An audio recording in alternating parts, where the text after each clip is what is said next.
The rattling of wooden wheels against the dusty trail woke Katherine Wilson from her restless slumber.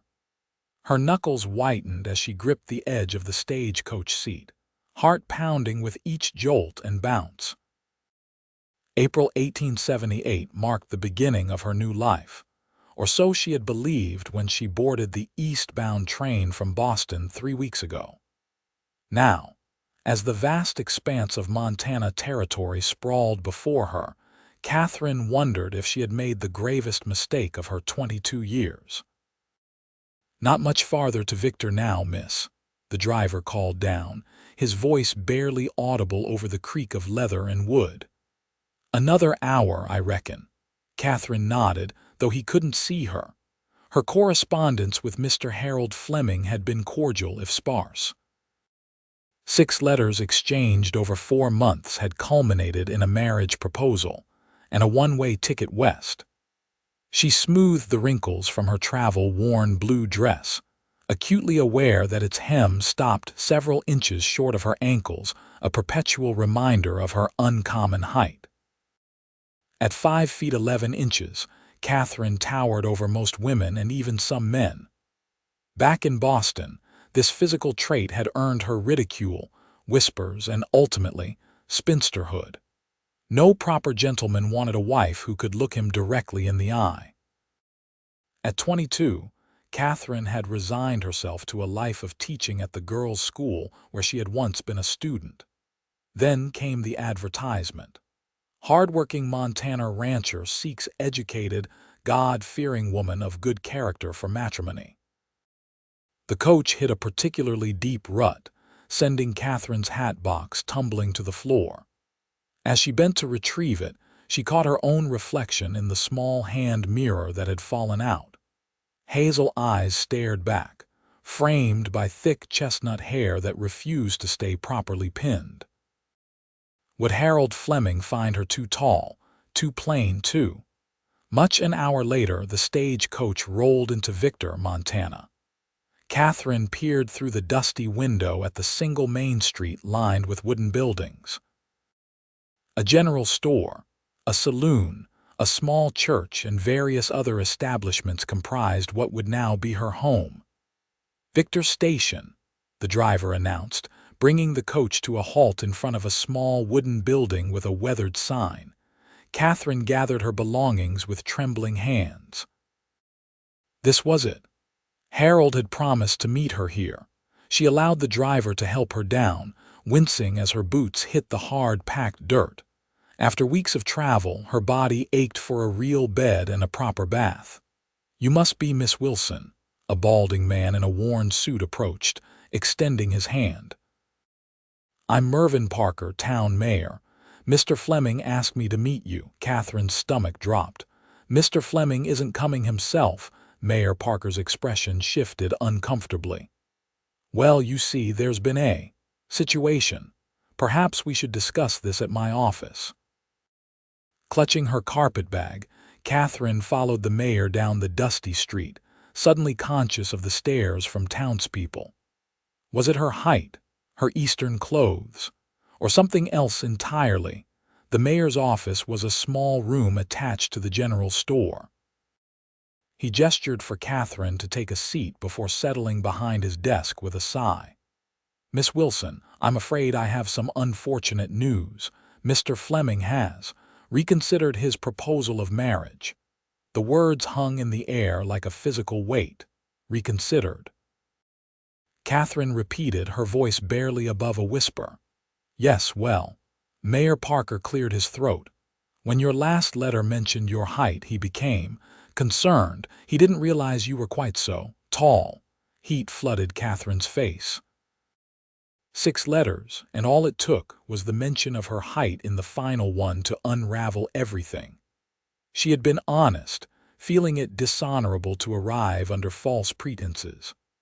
Now, honesty had left her stranded in a strange town, thousands of miles from home, with no prospects and dwindling funds. "I see," she managed, though her vision blurred with unshed tears. "And did Mr. Fleming suggest what I am to do now?" Mayor Parker shifted uncomfortably. He's paid for a room at the boarding house for 2 weeks. He felt that would give you ample time to make arrangements. As if she could simply arrange to disappear. Katherine swallowed hard. Is there any employment for a woman with teaching experience in Victor? Our school teacher, Mrs. Holloway, isn't planning to retire for some years yet, the mayor replied, not meeting her eyes. But perhaps something at the general store. Thank you, Mayor Parker, I'll inquire. Katherine rose, desperate to escape before her composure crumbled entirely. Could you direct me to the boarding house? After receiving directions, Katherine stepped back onto the street, her mind racing.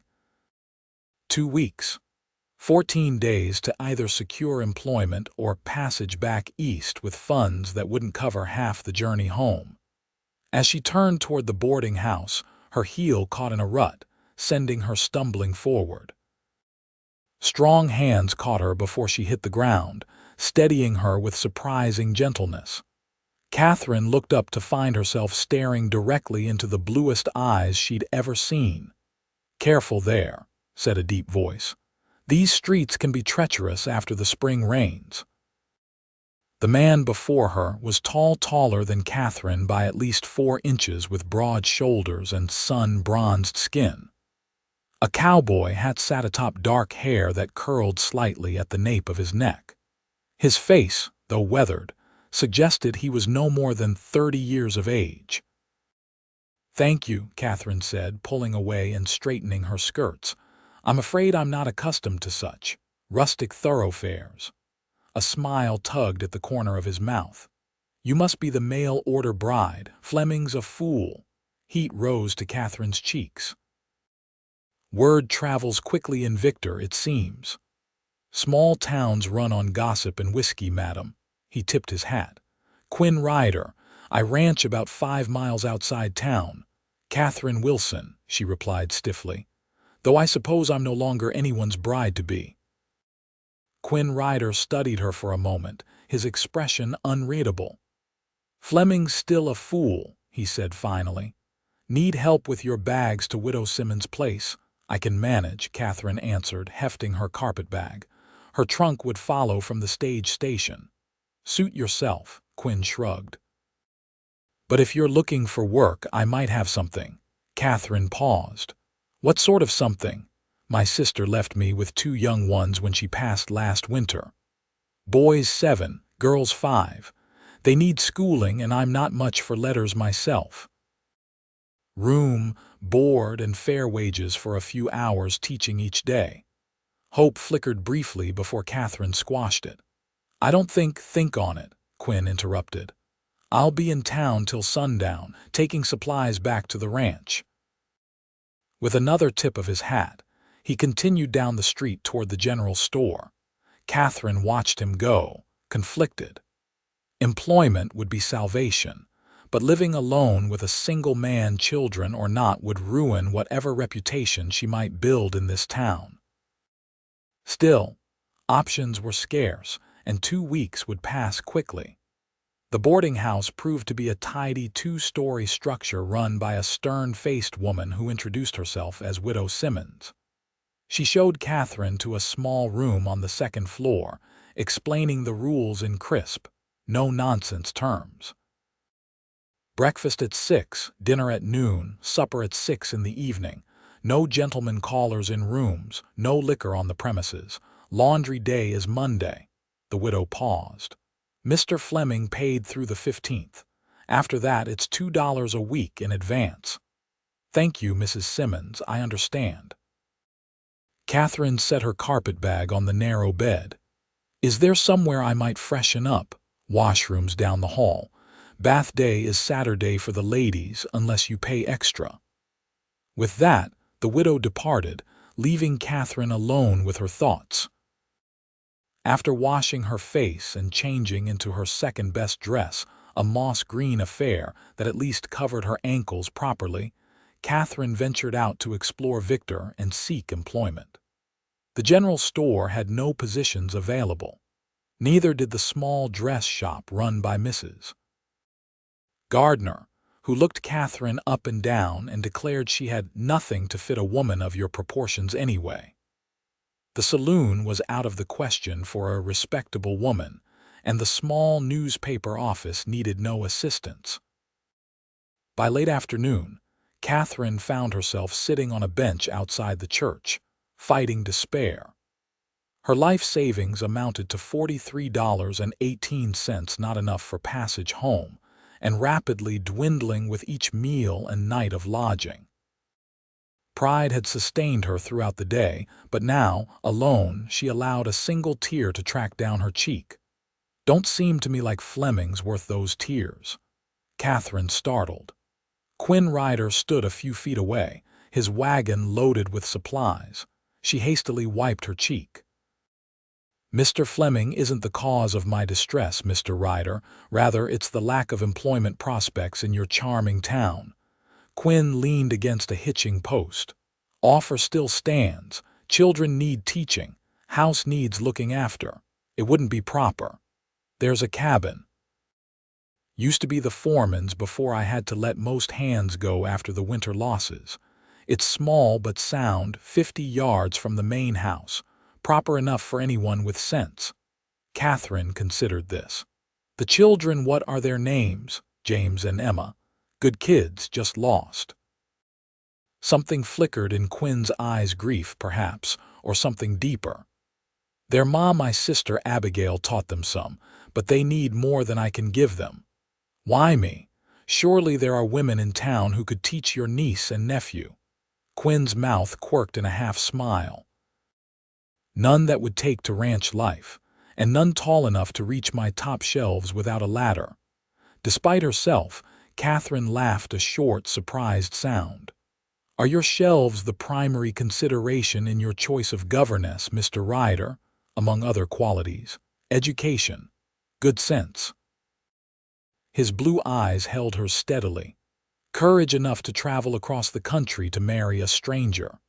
Katherine fell silent, weighing her options. In truth, there were none. "When would you require my services to begin?" "Tomorrow. I'll come by at 8 after you've had breakfast." "Bring your things. We can see about the rest of your trunks later." "Very well, Mr. Ryder. I accept your offer, contingent upon the living arrangements being as you've described and the pay being fair." $15 a month plus room and board, more than fair." Quinn tipped his hat again. 8 o'clock, Miss Wilson. Don't be late." With that, he climbed into his wagon and clicked to his horses, leaving Katherine to wonder if she'd just leapt from one uncertain situation into another. That evening, as Katherine ate a simple supper of beef stew and corn bread in the boarding-house dining room, she found herself the object of curious stares and whispered conversations. News of Harold Fleming's rejection had clearly spread, as had her arrangement with Quinn Ryder. A plump woman with iron-gray hair finally approached her table. "Forgive me, dear, but are you really going to work for Quinn Ryder?" the woman asked, her expression concerned. "I am," Katherine replied cautiously. "Do you know Mr. Ryder well?" The woman glanced around before sitting down uninvited. "I'm Martha Holbrook, the preacher's wife. Everyone knows Quinn Ryder, been here since before the war, built that ranch from nothing." She leaned closer. "But since his sister died, he's been different, keeps to himself. Barely brings those poor children to town." "Grief affects people differently," Katherine said, uncomfortable with the gossip. "It's not just grief, dear. There's talk about how Abigail died. Fell down the stairs, they say, but Mrs. Holbrook," Widow Simmons interrupted sharply. "Miss Wilson has had a trying day. Perhaps your concerns can wait for Sunday services." The preacher's wife stood flustered. "Of course, I meant no harm, just looking out for a newcomer." She patted Katherine's hand. "Do be careful, dear. The Ryder place is awfully isolated." After she left, Katherine looked questioningly at Widow Simmons. "Is there something I should know about the Ryder ranch?" the older woman sighed. "Quinn Ryder is a private man who's had more than his share of hardship. His sister's death was tragic, an accident on an icy night. Nothing more. She began collecting empty plates.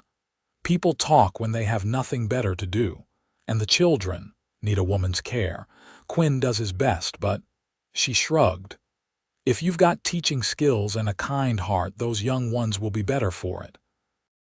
Katherine nodded, finishing her meal in thoughtful silence. Later, in her small room, she repacked her carpetbag and laid out her traveling outfit for morning. Whatever awaited her at the Ryder ranch, it had to be better than destitution in a town where she was already an object of pity and gossip. True to his word, Quinn Ryder arrived at the boarding house at 8 o'clock the next morning. Katherine was waiting on the porch, carpetbag at her feet. She wore her sturdiest boots and a practical navy skirt and jacket, her hair neatly pinned beneath a modest hat. "Miss Wilson," Quinn greeted her, jumping down from the wagon to load her bag. "Ready for ranch life?" "As ready as one can be for the unknown," she replied, accepting his hand to climb up to the wagon seat. His palm was calloused but warm, his grip secure without being crushing. "I trust the children are eager for their lessons to begin." A shadow crossed Quinn's face. "There, adjusting. Emma barely speaks these days. James tries to be the man of the house at 7 years old." He clicked to the horses, setting them in motion. "They need stability, structure." "And kindness," Katherine added softly. "Children who have suffered loss need gentleness as much as guidance." Quinn glanced at her, something like surprise in his eyes. "You speak from experience. My mother died when I was 8. My father changed, became stern, distant." Katherine hadn't intended to share such personal information, but something about the open sky and the man beside her loosened her tongue. "A kind teacher made all the difference in my life." They lapsed into silence as the wagon left the town behind, following a well-worn trail that wound through rolling grasslands dotted with sagebrush. In the distance, mountains rose blue and majestic against the sky. Despite her apprehension about her new position, Katherine couldn't help but be awed by the landscape's wild beauty. "It's breathtaking," she murmured. "Gets in your blood," Quinn agreed. "Can't imagine living anywhere else now, though I was born back east, Pennsylvania, Virginia. Left after the war, needed." He paused. "Space. New beginnings." Katherine nodded, understanding more than she could express. Wasn't she also seeking a new beginning, though not by choice as Quinn had? After nearly an hour's journey, they crested a low rise and the Ryder ranch came into view. A large 2-story house of weathered wood stood in a shallow valley, surrounded by outbuildings and corrals. A small creek wound through the property, its banks lined with cottonwoods. Cattle grazed in the distance, and a few horses watched their approach from a nearby paddock. "It's lovely," Katherine said, genuinely impressed. "You've built something remarkable here." Quinn's expression softened almost imperceptibly. "It's been a labor of love and stubborn determination." He guided the wagon toward the house. "The children should be inside, Mrs. Peabody comes from town 3 days a week to help with cooking and washing, but she left yesterday." As they approached, the front door opened, and 2 small figures appeared on the porch. The boy James stood protectively in front of his younger sister, his posture rigid and watchful. The girl, Emma, half hid behind her brother, only her wide eyes visible as she peered at the wagon. Quinn brought the horses to a halt and jumped down. "James, Emma, come meet Miss Wilson. She's going to be your teacher." James stepped forward, chin raised. He was a thin child with Quinn's dark hair and serious eyes. "Are you staying?" he asked bluntly. The question caught Katherine off guard. "Yes, I'll be living in the foreman's cabin, teaching you and your sister." "People don't stay," James stated flatly. "Not since Mama died." Quinn's jaw tightened. "James, it's all right," Katherine interrupted, climbing down from the wagon unaided. She knelt to the boy's eye level, skirts pooling around her. "I understand how hard it is when someone you love goes away. I can't promise how long I'll stay, but I can promise to be honest with you while I'm here." James studied her face intently, looking for deception. Finally, he gave a curt nod. "I can already read and do sums." "That's wonderful," Katherine smiled. "Perhaps you can help me teach your sister." From behind James, Emma ventured a step forward. She was small for 5, with blonde curls and solemn blue eyes. Katherine held out her hand gently. "Hello, Emma, I'm Miss Wilson." The little girl didn't take her hand, but she did whisper, "You're tall." Katherine's smile widened. "Yes, I am. Tall enough to reach things on high shelves, which can be very useful." "Papa says you're going to live in Mr. Mendoza's house," James said. "He left after Mama died. Uncle Quinn got mad." Quinn cleared his throat. "That's enough questions for now, James. Why don't you show Miss Wilson to the cabin while I unload her bag?" Katherine followed the children across the yard to a small but well-built cabin about 50 paces from the main house. Inside, she found a single room with a bed, table, 2 chairs, a small stove, and a chest of drawers. Someone had placed a vase of wildflowers on the table and laid a colorful quilt on the bed. "Mrs. Peabody fixed it up," James explained. "Uncle Quinn told her to make it nice." Katherine ran her hand over the quilt. "It's very nice indeed. Thank you for showing me." Emma, who had remained silent, suddenly asked, "Do you know stories?" "I know many stories," Katherine replied. "Would you like me to tell you one?" The little girl nodded, a flicker of interest lighting her solemn eyes. "Perhaps after dinner," Katherine suggested. "For now, I should help your uncle and get settled." Back at the main house, Quinn was carrying her carpet bag onto the porch. "I've shown Miss Wilson the cabin," James reported dutifully. "Good man," Quinn nodded. "Why don't you two go feed the chickens while I get Miss Wilson situated?" The children ran off, James pulling his reluctant sister by the hand. Quinn handed Katherine her bag. "It's not much, but it's private. Stove works well enough.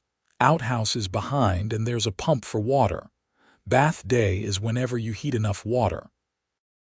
"It will serve nicely," Katherine assured him. "When would you like lessons to begin?" "Tomorrow's soon enough. Today, just get to know them. Maybe join us for supper in the main house." He ran a hand through his hair, looking suddenly uncertain. "I'm not much of a cook, but I can manage bacon and beans without burning the place down." Katherine smiled. "I'd be happy to help with meals as well as teaching. That wasn't part of our arrangement. Consider it a neighborly gesture then. I enjoy cooking." In truth, Katherine had limited culinary experience, but how hard could bacon and beans be? Quinn studied her for a moment, then nodded. "Suit yourself. Kitchen's through the back. We eat at 6. He turned to go, then paused. "Thank you, Miss Wilson, for coming. The children need—" "Well, they need something I can't give them." Before Katherine could respond, he strode away toward the barn, his long legs covering ground quickly. She watched him go, struck by the loneliness that seemed to surround him like an invisible cloak. Then, with a sigh, she carried her bag to the cabin to begin her new life as the Ryder children's governess. The first week passed in a blur of adjustment and discovery. Katherine established a routine of lessons in the mornings, focusing on reading and arithmetic for James, and letters and numbers for Emma. The afternoons were spent on practical skills, identifying plants, learning to sew, understanding the workings of the ranch. Both children proved bright and eager to learn, though Emma remained largely silent except during story time. Quinn kept his distance, leaving early to work with the cattle and returning for the evening meal, which Katherine now prepared. Their interactions were polite but brief, limited to discussions about the children's progress or the practicalities of ranch life. Yet Katherine often felt his eyes on her when she was working with James and Emma, watching with an intensity that made her both curious and uncomfortable. On Saturday, as Katherine hung her freshly laundered clothing to dry behind the cabin, she spotted Quinn teaching James to ride in the corral. The boy sat proudly atop a gentle pony, following his uncle's instructions carefully. Emma watched from the fence, her small face alight with longing. Acting on impulse, Katherine approached the corral. "Emma, would you like to ride too?" The little girl nodded eagerly but then glanced fearfully at Quinn. "Uncle Quinn says I'm too little." Quinn, overhearing, led James's pony to the fence. "She's barely 5, Miss Wilson. Too young for riding lessons." "I disagree," Katherine said, surprising herself with her boldness. "Children learn best when they're eager." "Emma clearly wants to learn." Quinn's expression hardened. "I'm responsible for their safety." "And I'm responsible for their education," Katherine countered, "which includes practical skills appropriate to their environment." They stared at each other, neither willing to yield. Then, unexpectedly, Quinn's mouth quirked in that half-smile. "You're not what I expected, Miss Wilson." "Is that a compliment, Mr. Ryder?" "An observation." He turned to Emma. "One ride, with me holding the reins the entire time." The little girl's face transformed with joy. She scrambled through the fence rails and ran to Quinn, who lifted her easily onto the pony in front of James. As he led the pony in a slow circle, Emma's delighted laughter rang out the first time Katherine had heard her truly laugh. "She sounds like Abigail," Quinn said quietly when he brought the pony back to where Katherine waited. "My sister loved to laugh." "Tell me about her," Katherine urged, helping Emma down. Quinn hesitated, then nodded toward the house. "Come on, you two. Time to wash up for dinner. Miss Wilson and I are going to talk on the porch." After settling the children inside with instructions to wash thoroughly, Quinn and Katherine sat in rocking chairs on the wide front porch. The late afternoon sun bathed the ranch in golden light, casting long shadows across the yard. "Abigail was my half-sister," Quinn began, his voice low. "Different mothers. She was 10 years younger, just a girl when I left for the war. After, when I decided to come west, she begged to come along. Our father had remarried again and she was unhappy." "So you brought her with you?" Quinn nodded. "She was 16, full of dreams about the West. We traveled together to Montana Territory. I started building this place and she kept house. Met Thomas Walker at a town social when she was 18. They married a year later. The children's father," Katherine said softly, "good man, worked this ranch with me for 7 years." Quinn's knuckles whitened on the chair's armrest. "Influenza took him 3 winters ago, hit the territory hard that year." "I'm so sorry," Quinn continued as if he hadn't heard. "Abigail was strong, kept going for the children, but this winter—" He trailed off, pain etched in the lines around his eyes. "She'd gone to check on the stock during a snowstorm. I was in town for supplies. When I got back, I found her at the bottom of the porch steps, broken neck, must have slipped on the ice." "How terrible," Katherine whispered. "For you and the children." Found James trying to wake her up. Emma wouldn't stop screaming. Quinn's voice was flat, emotionless, but Katherine could sense the depth of his grief. "Some folks in town think I wasn't quick enough getting the doctor, that if I'd been here instead of in town." "That's absurd," Katherine said firmly. "You couldn't have known." Quinn turned to look at her, surprise evident in his face. "Most people tiptoe around it, act like they don't believe the rumors but keep their distance anyway. I'm not most people, Mr. Ryder." "No," he agreed, studying her in the fading light. "You certainly are not, Miss Wilson." After a moment he stood. "We should check on those children before they flood the washroom." Inside, they found James and Emma relatively clean and helping each other set the table, a task Katherine had been teaching them. The simple domesticity of the scene struck her powerfully. In just 1 week, she had begun to care deeply for these motherless children. And their uncle, despite his gruff exterior, was showing himself to be a man of quiet strength and surprising tenderness. As they ate the stew Katherine had prepared, she found herself wondering if her mail-order marriage to Harold Fleming would have offered anything close to the sense of purpose and belonging she was already beginning to feel at the Ryder ranch. The thought was both comforting and disturbing. The next morning, Katherine was sweeping the cabin's small porch when she spotted a buggy approaching from town. As it drew closer, she recognized Mayor Parker and another man she hadn't met. Putting aside her broom, she walked to the main house to alert Quinn, who was at his desk reviewing ranch accounts. "Mr. Ryder, Mayor Parker is coming up the drive with another gentleman." Quinn frowned, rising to look out the window. "That's Harold Fleming with him." Katherine's stomach dropped. "Mr. Fleming? Why would he come here?" "We'll find out soon enough," Quinn said grimly, heading for the door. Katherine followed, her heart racing. Harold Fleming turned out to be a thin man of medium height with thinning brown hair and a nervous manner. He stared openly at Katherine as Quinn greeted the visitors. "Parker, Fleming, what brings you out to my ranch on a Sunday?" Mayor Parker cleared his throat. "Mr. Fleming has had a change of heart. He'd like to speak with Miss Wilson." Quinn's posture stiffened. "Miss Wilson is employed here.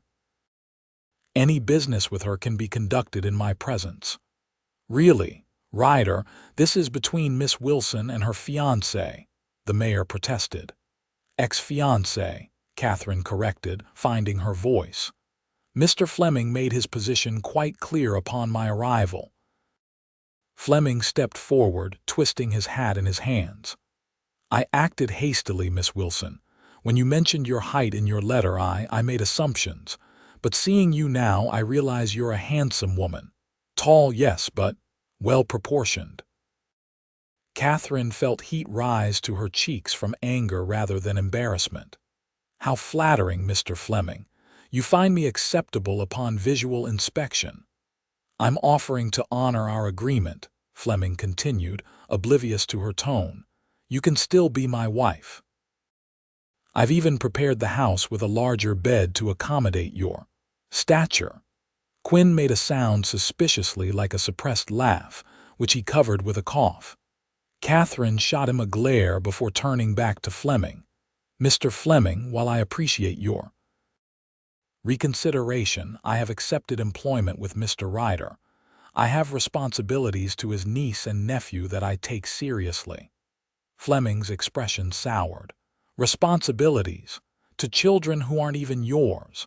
I'm offering you marriage, Miss Wilson, security, respectability." "The children need her," Quinn interjected, his voice hard, "and she's perfectly respectable here." "Living alone with a single man," Fleming scoffed. "People talk, Ryder. They're already talking." Mayor Parker looked uncomfortable. "There have been some concerns expressed in town, Miss Wilson." "About propriety." Katherine straightened to her full height, looking down slightly at both men. "I live in a separate cabin, Mayor Parker. I am employed as a governess to 2 children who have lost their mother. If the good people of Victor wish to gossip about that arrangement, they may do so without my concern." "You'd rather stay here than be a wife?" Fleming demanded incredulously. "Have you no ambition, no desire for a home of your own, children of your own?" "I have ambitions beyond being valued for my well-proportioned body, Mr. Fleming," Katherine replied coolly. "Now, if you'll excuse me, I need to prepare for tomorrow's lessons." She turned to go, but Fleming grabbed her arm. "You're making a mistake." Quick as lightning, Quinn's hand shot out, breaking Fleming's grip on Katherine. "The lady has made her choice, Fleming. Time for you to go." For a tense moment, the 2 men stared at each other. Then Fleming backed away. "You're welcome to her, Ryder. Always had strange tastes." Quinn's jaw tightened, but he said nothing as Fleming stomped back to the buggy. Mayor Parker lingered, looking troubled. "Miss Wilson, are you certain about this?" "Your reputation is my own concern, Mayor," Katherine interrupted firmly.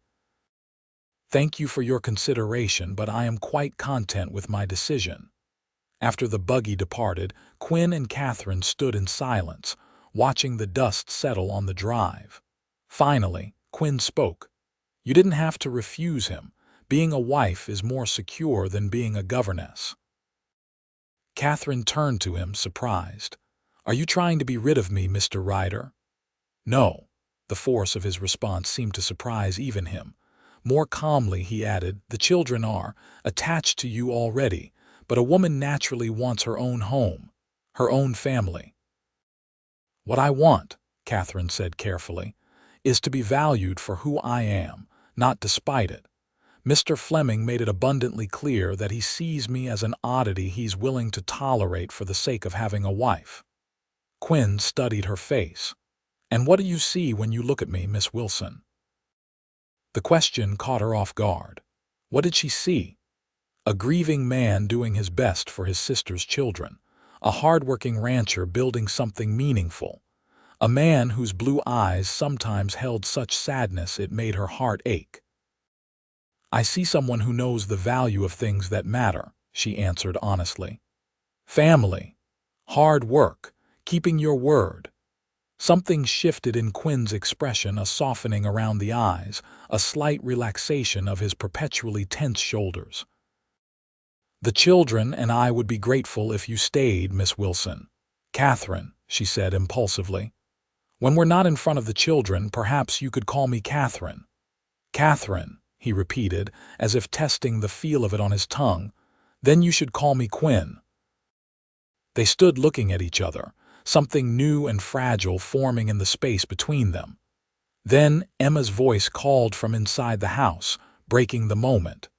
"Miss Wilson, James won't let me see your picture book." Quinn's mouth quirked in that now familiar half-smile. "Duty calls, Katherine." "Indeed it does, Quinn," she replied, returning his smile before heading inside to mediate the sibling dispute. Over the following weeks, a subtle shift occurred in the dynamic between Quinn and Katherine. Their conversations extended beyond discussions of the children's education to include the ranch's operations, books they had read, even politics. Katherine found in Quinn an intelligent, thoughtful man whose gruff exterior masked a deep capacity for feeling. For his part, Quinn seemed increasingly willing to share both responsibilities and confidences with her. The children, too, were blossoming. James had appointed himself Katherine's helper, proudly demonstrating his reading skills and newfound knowledge to anyone who would listen. Emma had begun speaking more, especially during their nature walks, when she would point out birds and wildflowers with growing enthusiasm. One evening in late May, after the children were asleep, Katherine sat on the porch steps of the main house, enjoying the mild spring air. She had spent the afternoon helping Quinn and James plant a vegetable garden, something Abigail had apparently done each year. Her hands were dirt-stained, her back ached pleasantly, and a sense of contentment filled her that she had never known in Boston. The sound of boots on wood announced Quinn's arrival. He settled beside her on the steps, offering a cup of coffee. "You did good work today. That garden will feed us all summer if the weather holds."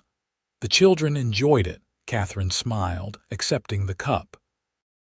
"Emma has declared herself protector of the pea plants," Quinn chuckled. "She's talking more every day, even sang a little this morning while I was braiding her hair." He glanced at Katherine. "That's your influence." "Children are resilient when they feel secure," she replied. "You've given them that security, Quinn. I'm just an addition, an essential one." Quinn stared into his coffee cup. "Before you came, this place was just existing, not living. The children were like ghosts. I was too, I suppose." Katherine's heart quickened at his words, at the vulnerability in his voice. "And now Now there's laughter again, learning, things growing. He turned to look at her directly. You've brought life back to this ranch, Katherine. The air between them seemed charged with unspoken feelings. Katherine was acutely aware of Quinn's proximity, of the warmth radiating from his body in the cool evening air. For a breathless moment, she thought he might lean closer, might bridge the small distance between them. Instead, he stood abruptly. It's getting late. You should get some rest. Yes, of course, Katherine said, trying to hide her disappointment. Good night, Quinn. Good night, Katherine. He hesitated, then added softly, I'm glad you didn't marry Fleming. Before she could respond, he was gone, leaving her alone with her conflicted emotions and the vast, star-filled Montana sky. June brought warmer weather and increased activity on the ranch. Quinn hired 2 hands to help with the cattle, gruff but respectful men who tipped their hats to Katherine and marveled at the children's growing knowledge. Katherine expanded her teaching to include outdoor lessons, using the ranch itself as a classroom. James learned to identify beneficial insects in the garden, while Emma developed a talent for finding wild herbs that Katherine incorporated into their meals. One particularly hot afternoon, Katherine decided to take the children to the creek that ran through the property. Under Quinn's watchful eye from a distance, she taught them to catch minnows in a jar and identify water plants. When Emma began to flag in the heat, Katherine suggested they cool off in a shallow, slow-moving section of the creek. But we don't have bathing costumes, James protested. We'll improvise, Katherine replied, already removing her boots and stockings. We'll keep our underclothes on and hang our outer garments to dry afterward. Soon all 3 were splashing in the knee-deep water, laughing as they cooled off. Katherine had twisted her hair atop her head, but tendrils escaped to curl damply against her neck. She was helping Emma build a small dam of stones when she became aware of Quinn standing on the bank, watching them with an unreadable expression. Self-consciousness flooded her. In her white chemise and petticoat, both now clinging damply to her figure, she was more exposed than propriety allowed. Yet there was something in Quinn's gaze that didn't feel improper, rather, it held a warmth, an appreciation that made her pulse quicken. Uncle Quinn. Emma called, oblivious to the charged moment. Come see our dam. Another time, sweet pea, Quinn answered, his voice rougher than usual. I just came to say Mrs. Peabody brought a raspberry pie from town. It'll be waiting when you're done with your swimming lesson. With that, he turned and strode back toward the house, his shoulders rigid. Katherine watched him go, conflicted emotions swirling within her. She wasn't naive, she recognized the attraction between them. But she was an employee, responsible for his niece and nephew. Anything beyond professional respect was impossible. Wasn't it? That evening, after the children were asleep, Katherine sat at the small table in her cabin, writing in her journal by lamplight. A knock at the door startled her. Quinn stood outside, holding a book. I found this in Abigail's things, he said without preamble. Poetry, thought you might enjoy it. Katherine accepted the slim volume. Thank you, that's very thoughtful. An awkward silence fell between them. Quinn seemed about to leave, then suddenly said, I wanted to apologize.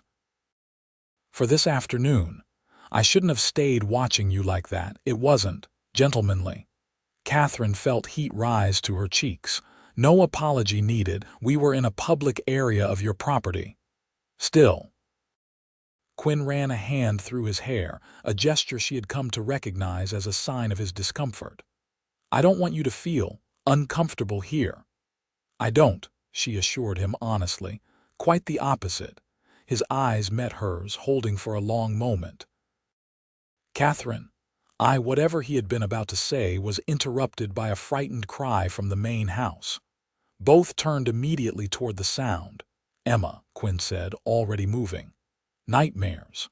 They hurried to the house together, finding Emma sitting up in bed, tears streaming down her face. James hovered anxiously beside her. "She dreamed about Mama again," the boy reported solemnly. Quinn sat on the edge of Emma's bed, gathering her into his arms. "It's all right, sweet pea, just a dream." "But I can't remember what she looked like," Emma sobbed. "I'm forgetting her." Catherine's heart broke at the child's distress. She sat down on Emma's other side. "Would it help if we talked about her, about your memories?" Emma nodded against Quinn's chest. For the next hour, they shared stories about Abigail Quinn recounting her childhood antics, James describing how she used to sing while making bread, and even Emma volunteering that her mother had smelled like flowers and always kissed her 3 times at bedtime. Katherine listened, occasionally asking questions that helped draw out more memories. Eventually, Emma drifted back to sleep, her small hand clutching Katherine's. James, too, had fallen asleep, curled at the foot of his sister's bed. Quinn carefully extricated himself and motioned for Katherine to follow him into the hallway. "Thank you," he whispered. "That was exactly what they needed." "Sometimes acknowledging grief helps more than trying to distract from it," Katherine replied softly. "They need to know it's all right to remember to miss her." Quinn nodded, his expression thoughtful. "You would have made a good mother, Katherine." The simple statement touched her deeply. "Perhaps someday," she murmured. They stood in the dimly lit hallway, the sleeping children just beyond the door, and Katherine felt a powerful sense of belonging. This wasn't the life she had traveled west expecting, but somehow it felt right in a way nothing ever had before. "I should go," she said reluctantly. "It's late." "Katherine," Quinn said, stopping her with a gentle hand on her arm. "What I was going to say earlier before Emma called out. I wanted you to know that I'm glad you're here, not just for the children, but for me." The simple honesty of his words moved her. "I'm glad too, Quinn." For a heartbeat, she thought he might draw her closer, might bend to press his lips to hers. Instead, he stepped back, releasing her arm. "Good night, Katherine. Good night, Quinn." As she walked back to her cabin under the star-filled sky, Katherine knew with sudden clarity that she was falling in love with Quinn Ryder. The realization should have frightened her. He was her employer after all, and her future was far from secure. Yet instead of fear, she felt only a quiet joy, a sense that whatever happened, her journey west had led her exactly where she needed to be. July brought intense heat and preparations for haying. The ranch became a hive of activity as Quinn and his hired hands cut, dried, and stacked hay for the coming winter. Katherine adapted her teaching schedule to the season's demands, holding lessons early in the morning before the heat became oppressive, then helping with household tasks and garden work in the afternoons. One morning, as Katherine was picking beans with Emma, she spotted riders approaching the ranch, 3 men she didn't recognize. She gathered Emma and hurried to the house, where Quinn was discussing the day's work with his foreman. "Riders coming," she reported, pointing toward the dust cloud in the distance. Quinn's expression darkened. "Take the children inside, Katherine. Stay there until I come for you." Something in his tone alarmed her. "Quinn, who are they?" "Trouble," he said grimly. "Joel, get the men. Make sure they're armed." As the foreman hurried to comply, Katherine gathered both children into the house. Through the window, she watched Quinn and his men form a line across the yard, rifles at the ready. The approaching riders slowed, stopping a respectful distance away. "What's happening?" James asked, pressing his face to the window beside her. "I don't know," Katherine admitted, "but your uncle will handle it." Outside, she could see Quinn talking with the lead rider, a tall man with a shock of white hair. The conversation appeared tense, with sharp gestures from both men. After several minutes, the riders turned and departed, though not before the white-haired man pointed toward the house in what seemed like a threatening manner. When Quinn finally came inside, his face was tight with anger. "Who were they?" Katherine asked once the children had been sent to their room. Quinn poured himself a whiskey, something she'd never seen him do before midday. "Elias Dawson and his sons. Owns the big spread north of here. Been trying to buy me out for years." "Why?" Water writes. "His land's higher, drier. He wants the creek that runs through our property." Quinn downed the whiskey in one swallow. "Made another offer today. When I refused, he suggested I might reconsider after unfortunate accidents start happening." Katherine's blood ran cold. "He threatened you, the ranch." "Not in so many words." "Dawson's careful that way." Quinn's hands clenched into fists. "He mentioned you and the children. Said it would be a shame if anything happened to the tall Eastern lady or the poor orphans." "My God," Katherine whispered. "What will you do? Double the guards?" "Keep the children close to the house." Quinn's blue eyes met hers, fierce with determination. "I won't let him frighten me into selling. This land is the children's inheritance, all they have left of their parents." "Of course you can't sell," Katherine agreed. "But Quinn, if he's truly dangerous—" "I've dealt with men like Dawson before," Quinn said grimly. "He's counting on fear to do his work for him. I won't give him the satisfaction."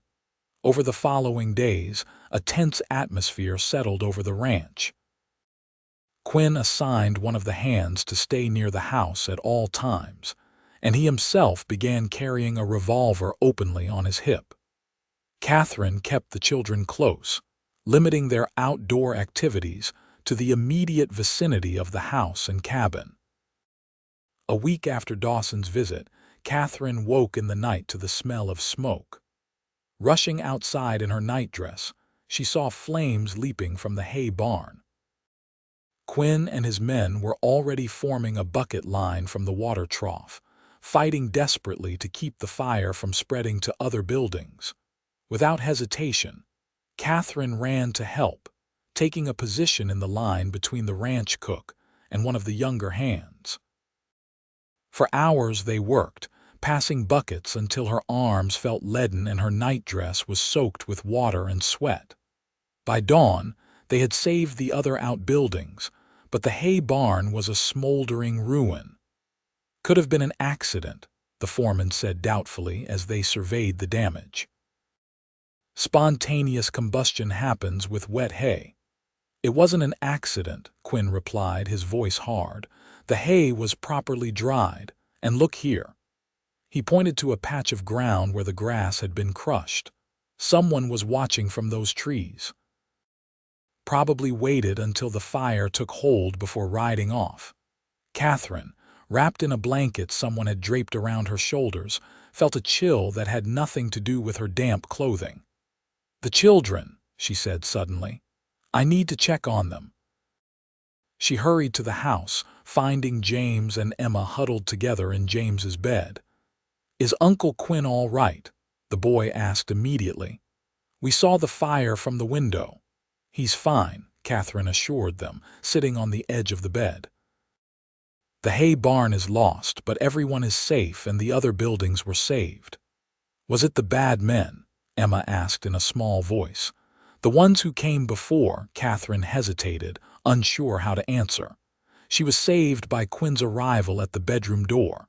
"Everyone all right in here?" he asked, his face streaked with soot. Both children nodded solemnly. "Good. Miss Wilson needs to get some dry clothes. Why don't you two help Mrs. Peabody start breakfast? The men who fought the fire are hungry." After the children left, Quinn turned to Katherine. "You should change. You'll catch your death." "Quinn," she said softly, "this isn't going to stop, is it?" His expression hardened. "No, but neither will I. The children are frightened. I know." He ran a hand through his ash-streaked hair. "I've been thinking, maybe you should take them to town for a while. Stay at the boarding house until this is settled." Katherine stared at him. "You want us to leave?" "I want you safe," Quinn corrected. All of you, and what about you? Will you be safe here alone? Quinn's smile was grim. I've been alone before, Katherine. I can handle Dawson and his boys. No, she said firmly. The children need stability, not to be uprooted again, and they need their uncle. She stepped closer, looking up into his weary face. We stay together, all of us. Something flickered in Quinn's eyes, surprise, perhaps, or a deeper emotion. Katherine, I can't ask you to put yourself in danger for my fight. You're not asking, she replied simply. I'm choosing. This is my home too now. The words hung between them, a declaration neither had expected. Quinn's hand rose almost involuntarily to touch her cheek. You're something else, Katherine Wilson. The tenderness in his voice made her breath catch. As are you, Quinn Ryder. For a long moment they stood together in the early morning light, something profound and unspoken passing between them. Then Quinn stepped back. You should change, he said gently. Then we need to talk about what happens next. What happened next was a week of heightened vigilance. Quinn sent for the sheriff, who investigated the fire but could find no conclusive evidence of arson. More men were hired to guard the ranch at night. The children were kept indoors after sundown, and Katherine began sleeping in the main house rather than her cabin, taking a small room adjacent to Emma's. 10 days after the fire, Quinn announced his intention to ride into town for supplies and to speak with a lawyer about documenting Dawson's threats. I'll be gone overnight, he told Katherine as they sat on the porch after supper. Joel will be in charge here. Keep the children close to the house. Perhaps we should all go, Katherine suggested. The children would enjoy a trip to town, and it would be safer. No, Quinn interrupted firmly. I need to know you're all here, protected. I can move faster alone. Katherine wanted to argue but recognized the determination in his stance. Be careful, Quinn. Dawson might have men watching the road. I'm always careful, he replied with a slight smile. Been taking care of myself a long time. Early the next morning, Katherine and the children stood on the porch, watching Quinn ride away. Emma clung to Katherine's skirts, unusually subdued. He'll be back tomorrow, Katherine assured her, stroking the child's blonde curls. Let's use today to bake something special to welcome him home, perhaps those cinnamon cookies he likes. The distraction worked, and soon the children were happily measuring flour and cracking eggs under Katherine's supervision. The familiar domesticity of baking soothed her own worries, and by midday, the house was filled with the comforting aroma of spices and sugar. That night, after the children were asleep, Katherine sat in the parlor with a book, unable to concentrate. Every sound from outside made her tense, imagining threats in the darkness. Joel, the foreman, checked in periodically, assuring her that the men were alert and all was quiet. Around midnight, she had just decided to try to sleep when the sound of approaching hooves broke the night's stillness. Moving to the window, she saw a single rider coming fast up the drive. Even in the moonlight, she recognized Quinn's broad shoulders and confident seat. Relief flooded her. He wasn't expected until tomorrow. Why had he ridden through the night? Something must have happened in town. She hurried to the door, opening it as Quinn dismounted wearily. His expression was grim, his clothes dusty from hard riding. Quinn, what's happened? He strode up the steps, taking her arm to guide her back inside before answering. Dawson's playing his hand. He's filed a claim with the territorial court, saying part of this land rightfully belongs to him. Says he has documentation proving his father purchased it from the original homesteader before I arrived. Can he do that? Katherine asked, aghast. He can try. It's all lies, but with enough money behind them, lies can look convincing. Quinn paced the parlor, tension radiating from him. The hearing is set for next month. Meanwhile, the sheriff refuses to provide protection without clear evidence of threats. What can we do? Quinn stopped pacing, turning to face her. In the lamplight, his face looked carved from stone. I need to find the original land deeds. Abigail kept all the important papers. She was always better at organization than me. Where would she have put them? That's the problem. I've looked through her desk, the strongbox in my room. Nothing. He ran a hand through his hair in that familiar gesture of frustration. There's an old trunk of hers in the attic, maybe there. We'll search tomorrow, Katherine promised. For now, you need rest. You've ridden all day and night. Quinn nodded wearily. You're right. I'm no good to anyone like this. As he turned to go upstairs, Katherine impulsively caught his hand. We'll figure this out, Quinn, together. He looked down at their joined hands, then at her face. Something in his expression shifted, softened. What did I do to deserve you walking into my life, Katherine Wilson? Before she could respond, he raised her hand to his lips, pressing a gentle kiss to her knuckles. Then he was gone, his footsteps heavy on the stairs, leaving Katherine standing in the parlor with her heart racing and her hand tingling from his touch. The search for the deeds began at dawn. While the children had their breakfast, Quinn and Katherine climbed to the small attic where Abigail's trunk sat beneath the eaves. Together, they sorted through carefully preserved mementos: James's first baby shoe, a lock of Emma's downy newborn hair, Thomas Walker's letters to his young wife. She saved everything, Quinn said softly, holding a faded daguerreotype of a young woman who must have been his and Abigail's mother. Always said memories were more valuable than gold. She must have saved the deeds too, Katherine reasoned. Perhaps not in the trunk, but somewhere special. Somewhere she considered safe. They searched all morning without success. By midday, frustration had set in. The children, sensing the tension, became clingy and irritable. Katherine suggested they take a break, focusing instead on normal routines to reassure James and Emma. After lunch, as Katherine was helping Emma practice her letters, James suddenly asked, "Are you looking for papers? Important ones?" Quinn, who had been examining a map of the property at the dining table, looked up sharply. "Yes. You know something about them, James." The boy hesitated. "Mama had a special place for important things. She showed me once, said I should remember in case anything happened to her." Quinn crossed to his nephew, kneeling to meet his eyes. "Where, James? This is very important. In her room, behind the painting of the flowers." James pointed toward the stairs. "There's a little door in the wall." Quinn and Katherine exchanged startled glances. Abigail's former room was now used as a sewing room, the master bedroom having been given to Quinn after her death. "Show us," Quinn said gently.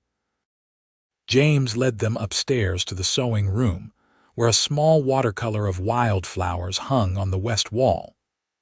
Quinn carefully removed the painting, revealing a section of wallpaper that, upon closer inspection, had been cut and pasted to form a small door. Behind it was a shallow cavity in the wall containing a metal box. "She said only family should know," James explained solemnly, "in case bad men came looking for valuables." Quinn lifted out the box with reverent hands. "You did exactly right, James. Your mama would be proud." Inside the box were several folded documents, including the original homestead claim, subsequent land purchases, and most importantly the deed showing Quinn's ownership of the entire property, including the section Dawson was claiming. All were properly filed and recorded with the territorial government.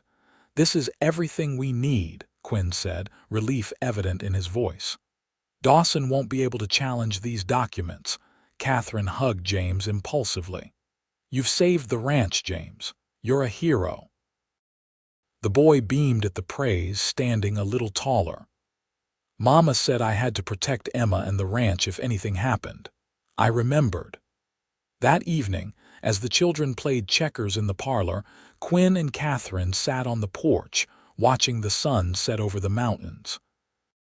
A sense of cautious optimism had replaced the tension of recent days.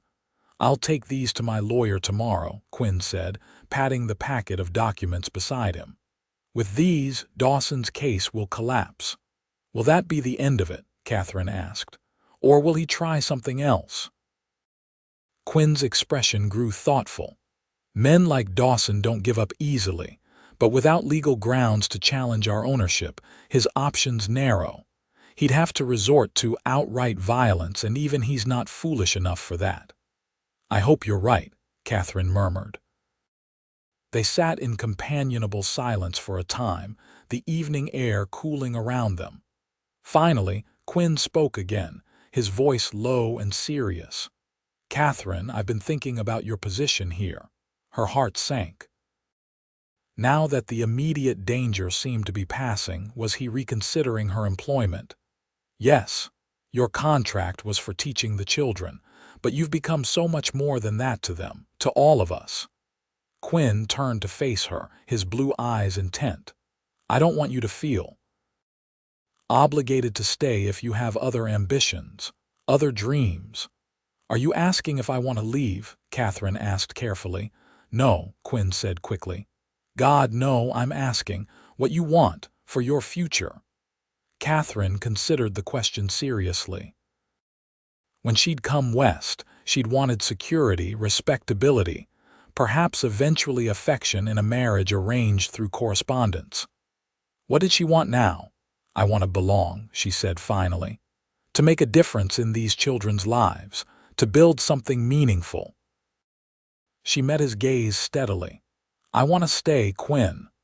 The tension seemed to drain from his shoulders. "I was hoping you'd say that. Did you think I would leave? After everything people do," he said simply. "Or they have until you." The vulnerability in his voice touched something deep within her.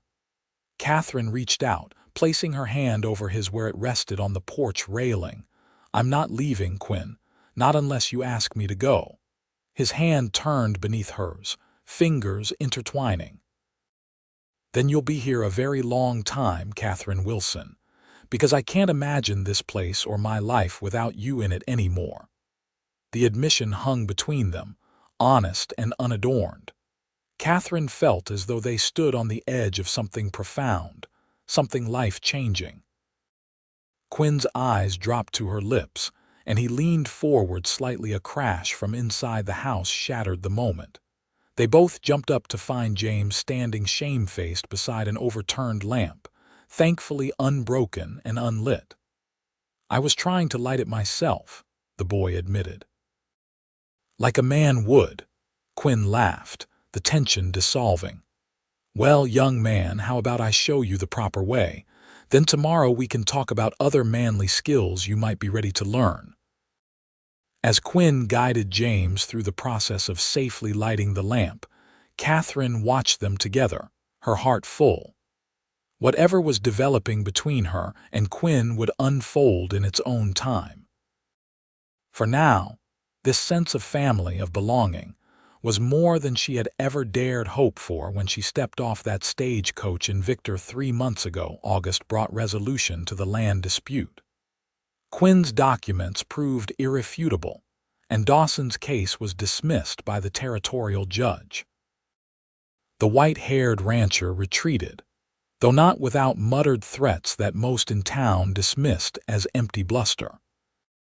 Life at the Ryder Ranch settled into a pleasant rhythm of work and learning, meals shared around the big kitchen table, and evenings on the porch watching the children chase fireflies in the yard. Katherine found herself increasingly comfortable in her role, not merely as teacher, but as a central figure in the household. The children now came to her as naturally as they went to Quinn, sharing triumphs and troubles alike. Quinn, too, had grown to depend on her judgment, consulting her on matters ranging from ranch operations to James's increasing requests for manly responsibilities. They had not spoken again of the moment on the porch, though Katherine often caught Quinn watching her with an intensity that made her cheeks warm. Something was building between them, something neither seemed quite ready to name. One evening in late August, Katherine was helping Emma take a bath when the little girl asked unexpectedly, "Miss Wilson, are you going to be our new mama?" The question caught Katherine off guard. "What makes you ask that, Emma?" The child splashed thoughtfully in the copper tub. "James says you and Uncle Quinn look at each other like Mama and Papa used to, and you take care of us like a mama." Katherine's heart raced. Had her feelings for Quinn become so obvious that even the children had noticed? "Your uncle and I are good friends," she said carefully. "And I care about you and James very much. But could you be our mama?" Emma persisted. "I'd like that. So would James, even though he pretends he's too big for a mama now." Tears pricked Katherine's eyes. "Oh, Emma, no one could ever replace your mother." "But I promise I'll always care for you, no matter what." The child seemed satisfied with this answer, returning her attention to the soap bubbles Katherine had created for her bath. But the question lingered in Katherine's mind long after Emma was tucked into bed. Did she want to be a mother to these children? The answer was an unequivocal yes. And Quinn, did she want to be more than an employee, more than a friend to him? Again, her heart answered without hesitation. But Quinn had never spoken of marriage, of making their unusual household a permanent arrangement. Perhaps he valued her too much as a teacher and caretaker to risk changing their relationship. Or perhaps his heart was still too wounded from past losses to contemplate opening it fully again. The following Sunday, the entire household attended services at the small church in Victor. It was their first trip to town since the resolution of the land dispute, and Katherine was uncomfortably aware of the curious stares and whispered comments as they took their seats. Reverend Holbrook preached a sermon on forgiveness that seemed pointedly directed at the lingering tensions between Quinn and Elias Dawson, who sat with his sons on the opposite side of the church. Katherine noticed Quinn's jaw tighten, though he nodded politely when the preacher met his eyes. After the service, as they stood in the churchyard, several townswomen approached Katherine. Martha Holbrook, the preacher's wife who had warned her about Quinn months ago, led the group. "Miss Wilson, we're forming a committee to raise funds for a new school building," Mrs. Holbrook announced. "Given your teaching experience, we hoped you might advise us on what features would be most beneficial for the children." Before Katherine could respond, another woman added, "Of course, we understand your primary responsibility is to the Ryder children. Such a blessing for them to have a proper female influence after their poor mother's tragic passing." The condescension in her tone was unmistakable. Katherine straightened to her full height, looking down slightly at the cluster of women. "I'd be happy to advise your committee, Mrs. Holbrook. Education benefits the entire community." Quinn appeared at her side, Emma in his arms and James at his heels. "Ladies," he greeted them with cool politeness, "I hope you're not trying to steal our Miss Wilson away. She's become indispensable to us." "Oh, not at all, Mrs. Holbrook assured him, though her eyes gleamed with interest at his possessive tone. "We merely hope to benefit from her expertise occasionally. As long as it doesn't interfere with her duties at the ranch," Quinn said firmly. "Katherine's family now." The simple declaration sent a warm glow through Katherine's chest. Quinn had never before publicly acknowledged her as anything more than the children's teacher. As they drove home in the wagon, Katherine found herself watching Quinn's profile, admiring the strong line of his jaw and the way the sun brought out gold highlights in his dark hair. As if sensing her gaze, he turned to her with a questioning look. "Something on your mind, Katherine?" She hesitated, then asked, "Did you mean what you said to Mrs. Holbrook, about me being family?" Quinn's hands tightened on the reins. "Of course I meant it. You've been family in every way that matters for months now." He glanced at the children, who had fallen asleep in the back of the wagon. "They adore you. This ranch runs smoother with you here, and I." He trailed off, focusing again on the road ahead. "And you?" Katherine prompted softly. Quinn remained silent for so long that Katherine thought he wouldn't answer. Finally, he said, "I've never been good with words, Katherine. Not like you, but I think you know what you mean to me." It wasn't quite the declaration she had hoped for, but the intensity in his voice told her more than words could express. For now, it was enough to know she was valued, needed, considered family by the man she had come to love.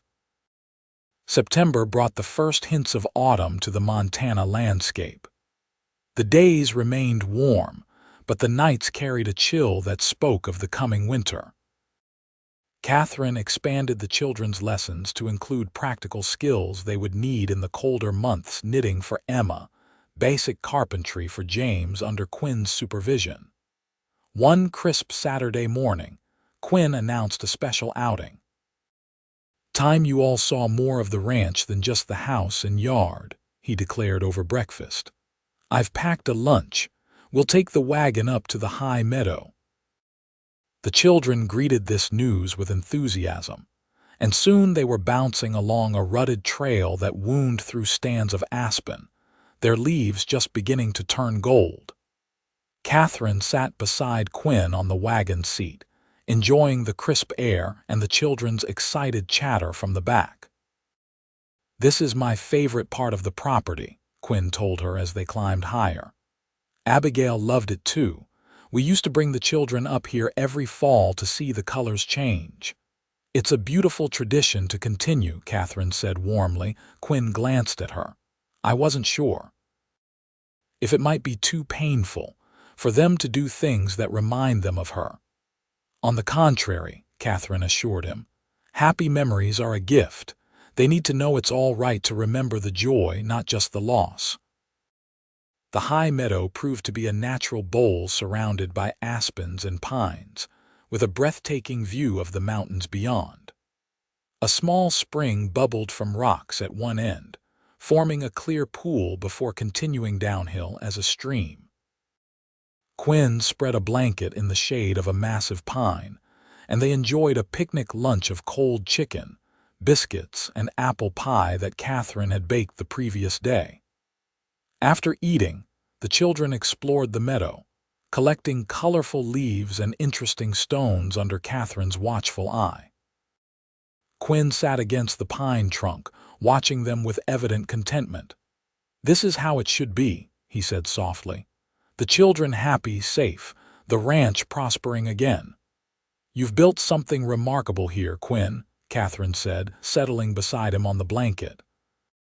"A legacy for James and Emma. Not just me," he corrected. "Not anymore." He turned to face her, his expression suddenly serious.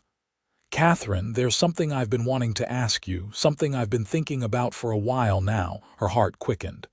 "Yes." Before Quinn could continue, James came running up, breathless with excitement. "Uncle Quinn, there's a beaver dam in the stream. Come see." Quinn hesitated, clearly torn between the moment with Katherine and his nephew's enthusiasm. Katherine smiled, touching his arm lightly.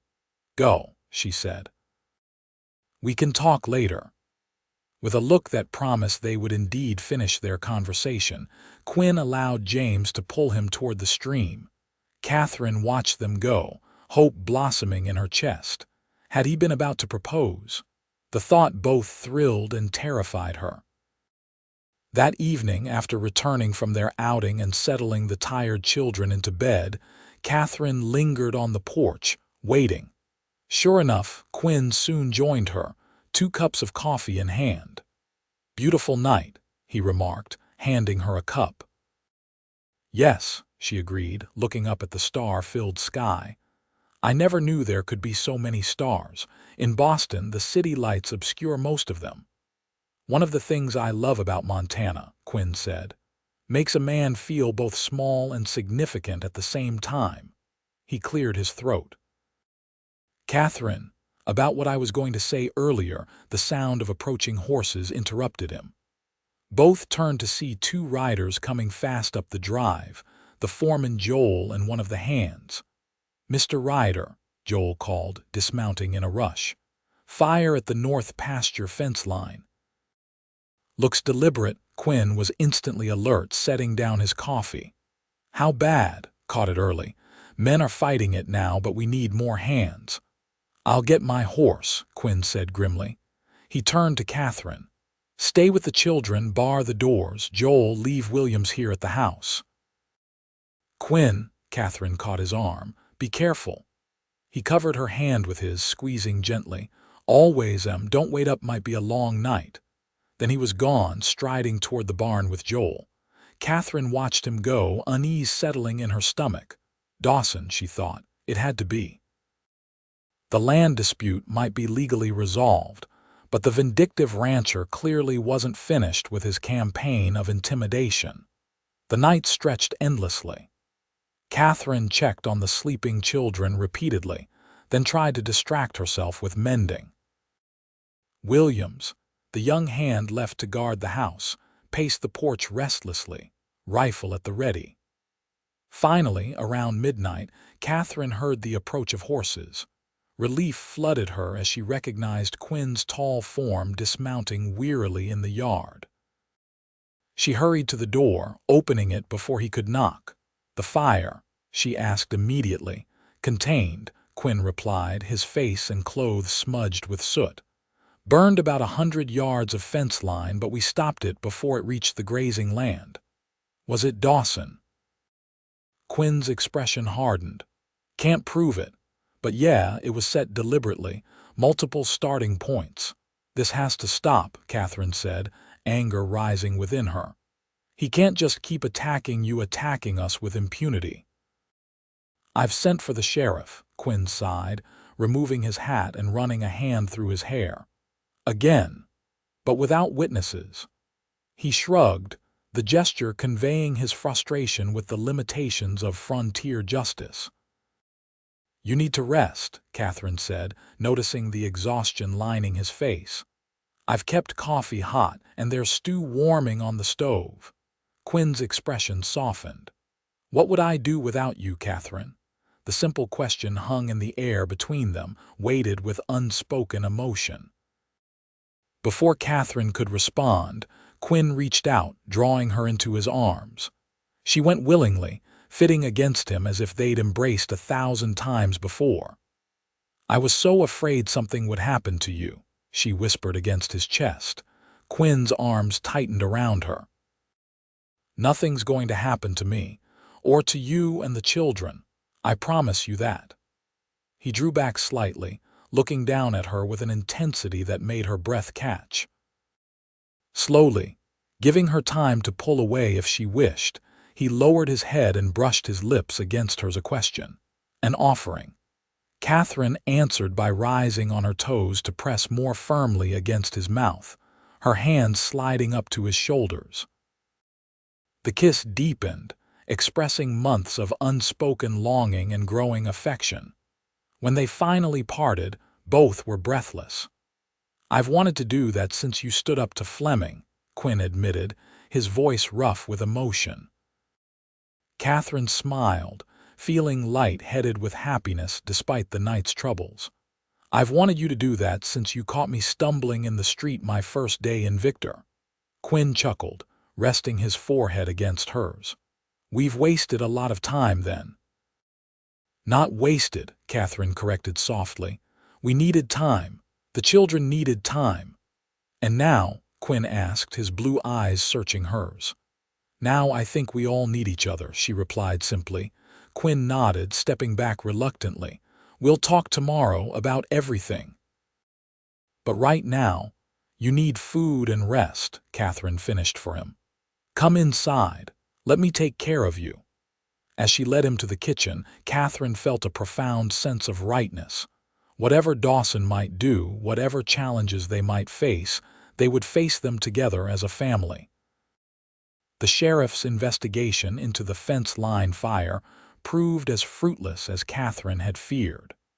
Without witnesses willing to testify against Elias Dawson, there was little the law could do. Quinn increased security around the ranch, hiring 2 additional hands specifically to patrol the property boundaries. Despite these tensions, or perhaps because of them, the relationship between Quinn and Katherine deepened rapidly. Their kiss on the night of the fire had broken down the final barriers between them, allowing them to express freely the feelings that had been growing for months. They stole moments together when the children were occupied a touch of hands as they passed in the hallway, a lingering kiss in the kitchen while preparing dinner, quiet conversations on the porch after the children were asleep.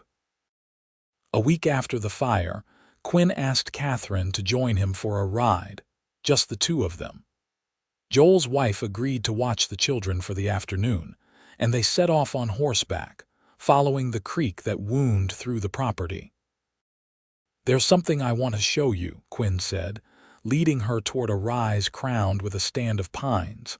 At the top, they dismounted, tying their horses to a low branch. The view was spectacular: the ranch buildings below, the patchwork of fields and pastures, and the mountains rising majestically in the distance. "This is breathtaking," Katherine said, drinking in the vista. "I came here my first day on this land," Quinn told her, moving to stand beside her. "Stood right here and knew I'd found my home." He took her hand, drawing her attention from the view to his face. His expression was solemn yet filled with an emotion that made her heart race. "Katherine, I've been trying to find the right time, the right words. I'm not a poet or a scholar. Just a man who knows what he wants, what he needs." He took a deep breath. "I love you.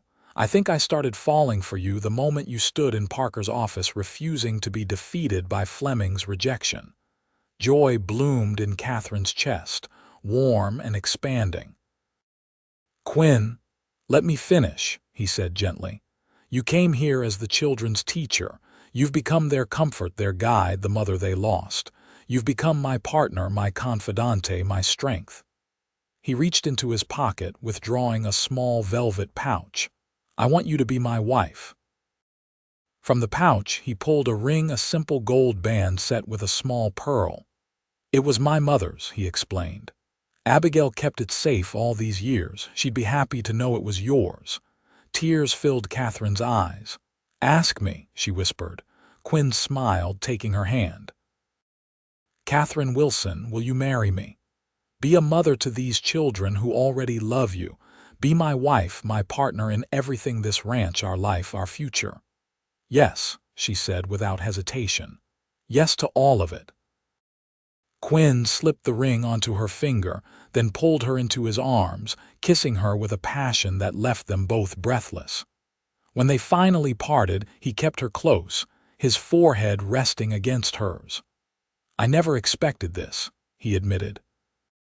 "After losing so many people I loved, my parents, comrades in the war, Thomas, Abigail, I thought I was meant to be alone, to just exist, taking care of what was left.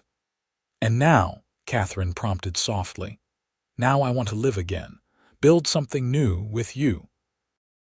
They stayed on the hilltop for a long time, talking of their future, making plans. They would marry in the church in Victor before winter set in.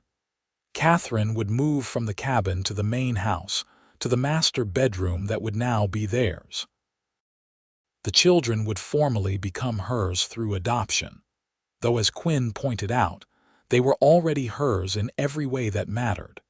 As they rode back to the ranch in the golden afternoon light, Katherine felt a contentment she had never known. She had traveled west seeking security and respectability in marriage, but what she had found was so much more: love, family, purpose, and a man who valued her exactly as she was. Word of their engagement spread quickly through Victor and the surrounding ranches. Most responses were congratulatory, though Katherine noticed some raised eyebrows and whispered comments about the unseemly haste of their courtship. Such opinions mattered little to her. She knew the truth of their relationship, its careful development, its solid foundation. The children's reaction to the news was everything they could have hoped for. James, attempting to maintain his grown-up facade, had nodded solemnly and declared it a sensible arrangement. But his composure had cracked when Katherine knelt to hug him, and he'd flung his arms around her neck with a fierceness that spoke volumes. Emma had simply clapped her hands in delight and asked if she could call Katherine Mama now. "Only if you want to," Katherine had answered carefully, looking to Quinn for guidance. "Your mother will always be your mother," Quinn had explained gently. "No one can replace her, but Katherine loves you and will be your mother now too. You can call her whatever feels right to you." Emma had considered this seriously, then announced, "I'll call you Mama Katherine, and when I tell stories about you to my dolls, I'll say you're tall enough to touch the sky." The memory of that moment warmed Katherine as she stood in Martha Holbrook's parlor, enduring the scrutiny of the ladies' sewing circle. The preacher's wife had insisted that Katherine join them to discuss her wedding preparations, but the conversation had quickly turned to thinly veiled interrogation. "Such a whirlwind courtship," remarked Mrs. Gardner, the dressmaker. "Though I suppose when a man has 2 motherless children, he can't afford to wait on romance." Katherine smiled pleasantly, stitching a neat seam on the quilt square she'd been assigned. "Quinn and I have known each other for nearly 6 months. Hardly a whirlwind."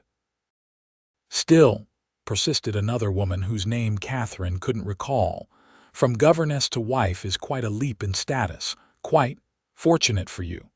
Katherine's needle paused momentarily. "I consider myself fortunate to have found love and family, yes, as does Quinn." Martha Holbrook, perhaps sensing the conversation's dangerous direction, hastily intervened. "Now, Katherine, tell us about your wedding dress. Will you be ordering something from back east? Actually, Mrs. Gardner has kindly agreed to make my dress," Katherine replied, nodding toward the dressmaker. "A simple design in ivory silk, with some adjustments for your stature, of course," Mrs. Gardner added, unable to resist the small dig. Katherine merely smiled. "Yes. Quinn says I'm just the right height for him." The simple statement silenced the subtle criticisms. Katherine continued her stitching, privately amused by the women's reactions. 6 months ago, their veiled barbs might have wounded her. Now, secure in Quinn's love and her place in the Ryder family, she found them merely tedious. The wedding was set for the first Saturday in October. As the day approached, preparations at the ranch intensified. The house was cleaned from attic to cellar, the yard tidied, and the barn cleared for the reception that would follow the church ceremony. Quinn insisted on inviting not only the townspeople, but also the neighboring ranchers, including, to Katherine's surprise, Elias Dawson. "He won't come," Quinn said when she questioned this decision.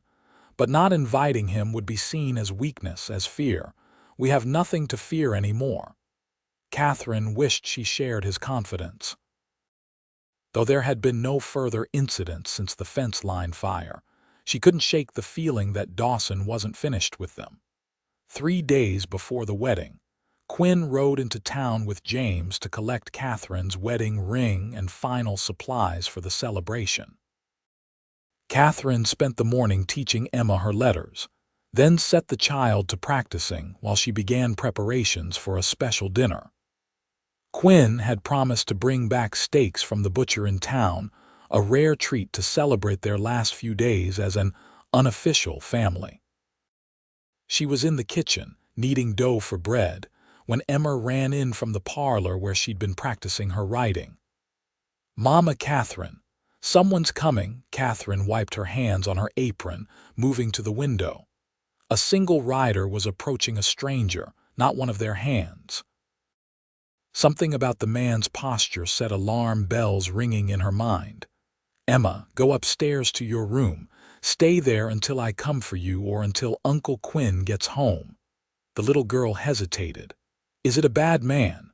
I don't know, sweetheart, but I want you safe while I find out. Katherine guided her toward the stairs. Go on now. Be a brave girl for me. Once Emma was safely upstairs, Katherine retrieved the shotgun Quinn had taught her to use after the fence-line fire. She checked that it was loaded, then positioned herself on the porch, the gun visible but not aimed as the rider approached. The man reined in at a respectful distance. He was middle-aged, weathered, with the look of a ranch hand about him. "Madam," he called, touching his hat. "Looking for Quinn Ryder." "He's not here," Katherine replied, not lowering the shotgun. "I'm Katherine Wilson, his fiancée. Can I help you?" The man shifted uncomfortably in his saddle. "Name's Tucker. I worked for Elias Dawson until this morning." He gestured toward a fading bruise on his jaw. Got this for suggesting maybe it was time to leave the Ryder place alone. Katherine's grip on the shotgun tightened. "What is it you want, Mr. Tucker? To warn you, Dawson's planning something big. Tonight, while everyone's in town for the harvest dance." A chill ran through Katherine. The harvest dance, of course. Most of the town and surrounding ranches would be gathered in the community hall.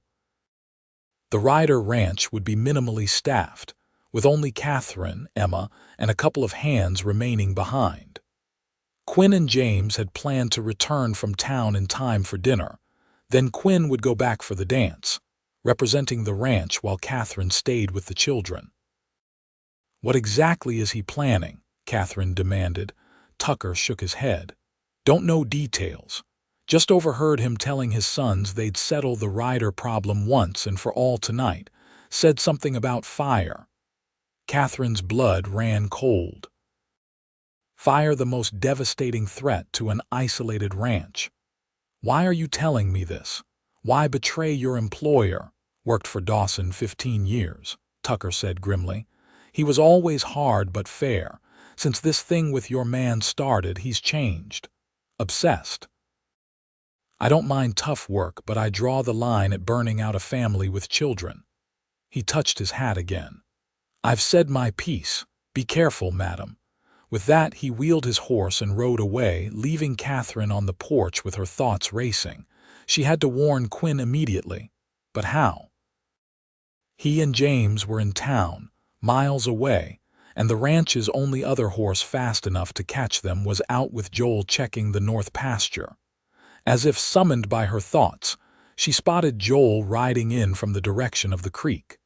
She hurried to meet him, the shotgun still in her hands. "Joel." "Thank God," she called as he dismounted. "I need your help. There's trouble coming." Quickly, she explained Tucker's warning. Joel's weathered face grew grave as he listened. "Damned Dawson never knows when to quit," he growled. "I'll ride for the boss right away."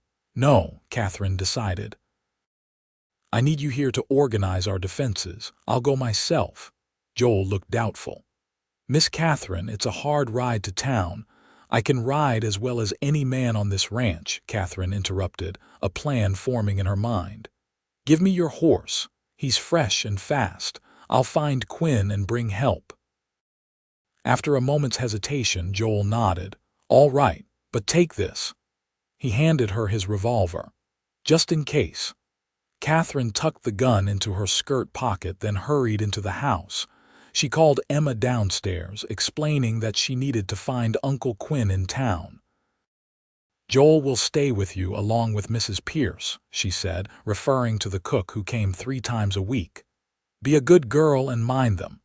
Emma's small face was solemn as she nodded. "Is it because of the bad man who came?" "Yes, sweetheart, but don't worry. I'll bring Uncle Quinn back and everything will be fine." Katherine hugged her tightly, then changed quickly into her split riding skirt before hurrying back outside. Joel had his horse saddled and waiting. He gave her a boost into the saddle, then handed up the reins.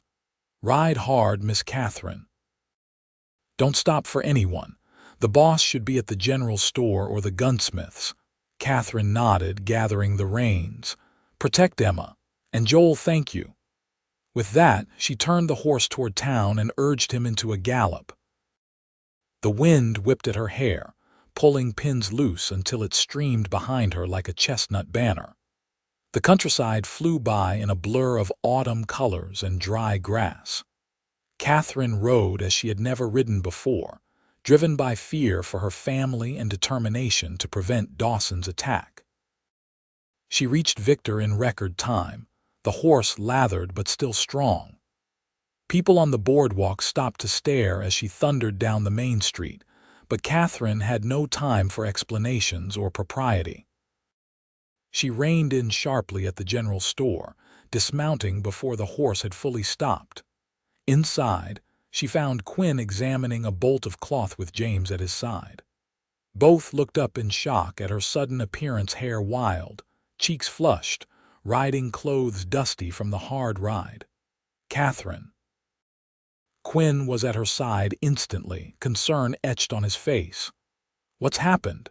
Is Emma's safe, for now," Katherine assured him breathlessly. "But we have a warning. Dawson is planning to burn the ranch tonight during the harvest dance." Quinn's expression darkened dangerously. "Who told you this?" One of his hands Tucker. "He quit this morning after Dawson struck him for suggesting they leave us alone."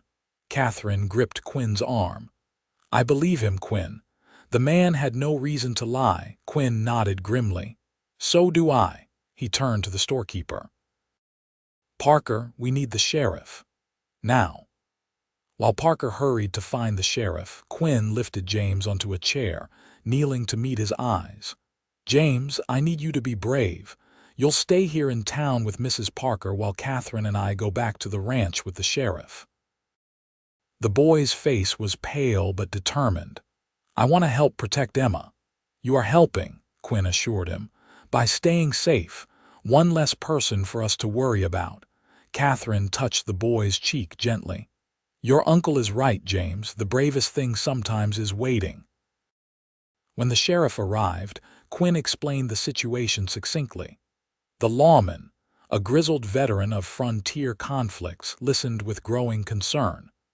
"I've been waiting for Dawson to go too far," he said when Quinn finished.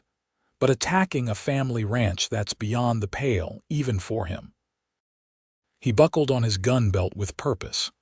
"I'll gather a posse, meet you at the ranch within the hour." Quinn nodded. "We'll ride ahead. Every minute counts." After settling James with the storekeeper's wife and collecting several other ranch owners who volunteered to ride with them, Quinn and Katherine set off for the ranch at a gallop. The afternoon sun was beginning to lower toward the mountains, casting long shadows across the land. Katherine estimated they had perhaps 2 hours of daylight left, 2 hours before Dawson and his men might strike. They rode in tense silence, each lost in their own thoughts. Katherine couldn't help wondering what might have happened if Tucker hadn't warned them. Would they have lost everything? The ranch, the house, perhaps even lives. As they approached the ranch, Quinn raised his hand, signaling the group to stop. "Something's wrong," he said, his voice tight. "There should be smoke from the chimney." Katherine's bread was baking. Katherine peered at the distant ranch buildings. Quinn was right. No smoke rose from the house's chimney, and there was no sign of movement in the yard where Joel should have been organizing defenses. "Could they have taken shelter?" one of the other ranchers suggested. "Maybe," Quinn said, his expression grim, "but we approach carefully." "Spread out, gentlemen." The group separated, approaching the ranch from different directions. Katherine stayed close to Quinn, her heart pounding with fear for Emma and the others. As they drew nearer, the ominous stillness of the place became more apparent. No dogs barking, no men calling to each other, no sound at all except the wind in the grass. When they reached the yard, Quinn dismounted quickly, helping Katherine down. "Stay behind me," he murmured, drawing his revolver. The front door of the house stood open, the first clear sign that something was terribly wrong. Quinn approached cautiously, calling out, "Joel, Emma." No answer came. Katherine followed Quinn into the house, her eyes straining to adjust to the dimness after the bright sunlight outside. The parlor was empty, showing no signs of struggle. So was the kitchen, though Katherine noted that her bread dough had been knocked to the floor. "Emma," she called, her voice tight with fear. "Emma, sweetheart, are you here?" Silence answered her. Quinn's face had gone white beneath his tan. Without a word, he bounded up the stairs, taking them two at a time. Katherine followed, praying they would find Emma hiding safely in her room, but the little girl's bedroom was empty, her doll abandoned on the bed. So were all the other rooms. Emma was gone. So were Joel and Mrs. Pierce. Quinn stood in the hallway, his body rigid with tension. "Search the outbuildings," he ordered the men who had followed them upstairs. They might be hiding in the barn or the smokehouse, but Katherine knew with a sick certainty that they wouldn't find Emma or the others on the ranch. "Dawson," she said quietly. "He's taken them." Quinn turned to her, his blue eyes cold with a fury she had never seen before. "If he's harmed a hair on her head, he won't," Katherine said quickly, though her own fear threatened to choke her. "He's using them as leverage, Quinn. This isn't about burning the ranch anymore. It's about forcing you to sell." Before Quinn could respond, one of the men called up from downstairs. "Ryder, found something." They hurried down to find one of the neighboring ranchers holding a piece of paper. "It was nailed to the back door," he explained, handing it to Quinn. Quinn read it silently, his face growing harder with each word. When he finished, he passed it to Katherine without comment. "Ryder," the note read in a crude scrawl. "I have the girl, your foreman, and the cook. Come to the North Line shack. Alone. Bring the deed to your ranch and be ready to sign it over. Any law or other riders follow you, they'll never find the bodies. You have until midnight." Katherine's blood ran cold. "Quinn, you can't go alone. It's a trap." "I don't have a choice," he replied, his voice calm despite the storm she could see in his eyes. "I won't risk Emma's life." "Then I'm coming with you," Katherine insisted. Quinn shook his head. "The note says alone. I won't put you in danger too." "I'm already in danger," Katherine argued. "We all are, and Emma needs both of us." She took his hand firmly. "We do this together, Quinn, as we've done everything else." The men around them shifted uncomfortably, awaiting Quinn's decision. Finally, he nodded. "Together then, but we need a plan. Dawson won't be alone." Over the next hour, as the sheriff and his posse arrived, they developed their strategy. Quinn would ride to the line shack as instructed, seemingly alone.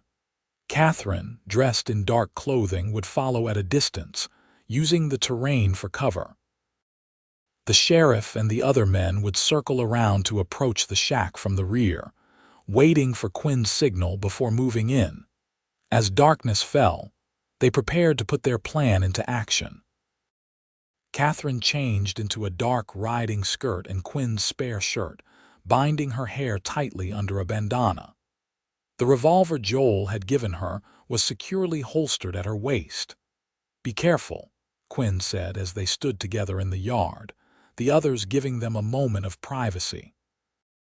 "If anything happens to you, nothing will happen," Katherine interrupted firmly. "We're going to bring Emma home, together."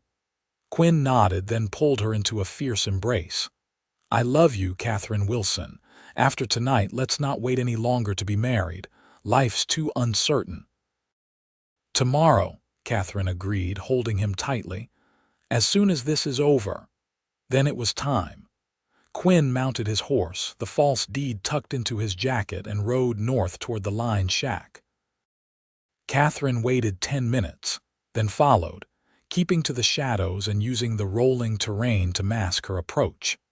The night was clear and cold, the moon 3/4 full, enough light to see by, but also enough shadows to provide cover. Katherine rode carefully, alert for any sign of Dawson's men who might be watching for followers. The line shack was nearly 2 miles from the main ranch buildings, an isolated spot used during roundup by the hands working the northern pastures. As she drew closer, Katherine dismounted, tethering her horse in a stand of trees. From here, she would proceed on foot as they had planned. The shack was visible now, a dark outline against the starry sky. A single light glowed in its window. Moving from shadow to shadow, Katherine approached until she could see the clearing in front of the shack. Quinn's horse was tethered to the hitching post, but Quinn himself was not in sight. He must already be inside. Two other horses stood nearby, fewer than she had expected. Katherine circled the clearing carefully until she reached the position. They had agreed upon a large boulder that would provide cover while giving her a clear view of the shack's door. Now, she would wait for Quinn's signal, a single gunshot, before moving closer. The minutes stretched endlessly. Katherine strained to hear voices from inside the shack, but the night sounds crickets. The soft sigh of wind through grass covered any human noise. Had the sheriff and his men reached their positions yet? Were Joel and Mrs. Pierce inside with Emma, or had Dawson hidden them elsewhere? A sudden movement at the shack's door made her tense. It opened, spilling yellow lamplight into the clearing. Quinn emerged, followed by Elias Dawson himself. The white-haired rancher held a revolver pointed at Quinn's back. Behind them came one of Dawson's sons, leading a small figure, Emma, her blonde hair gleaming in the moonlight. Katherine's heart lurched at the sight of the child. Emma appeared unharmed but frightened, clinging to a small doll Katherine recognized as one she had made for the girl's birthday. Of Joel and Mrs. Pierce, there was no sign. "Sign it," Dawson demanded, his voice carrying clearly in the still night air. "Sign it now, Ryder, or I swear to God I'll put a bullet in the girl." Quinn stood very still. "Let me see the others first. Joel and Mrs. Pierce." Dawson laughed harshly. "You're not in a position to make demands. Sign the deed or the girl dies. Then your pretty fiancée when she comes looking for you. If you harm any of us, you'll hang," Quinn said evenly. "The law knows I came here. They know why." "The law," Dawson scoffed. "By the time they find your bodies, I'll be the legal owner of this land. Just a tragic accident, fire in the night. Such a shame about the Ryder family." Katherine's blood boiled at the casual way he spoke of murdering them all. Her hand tightened on the revolver. Where was the sheriff? Should she fire the warning shot herself? Before she could decide, Emma suddenly twisted free from Dawson's son's grasp and ran toward Quinn, crying, "Uncle Quinn!" The young man lunged after her, catching her arm roughly.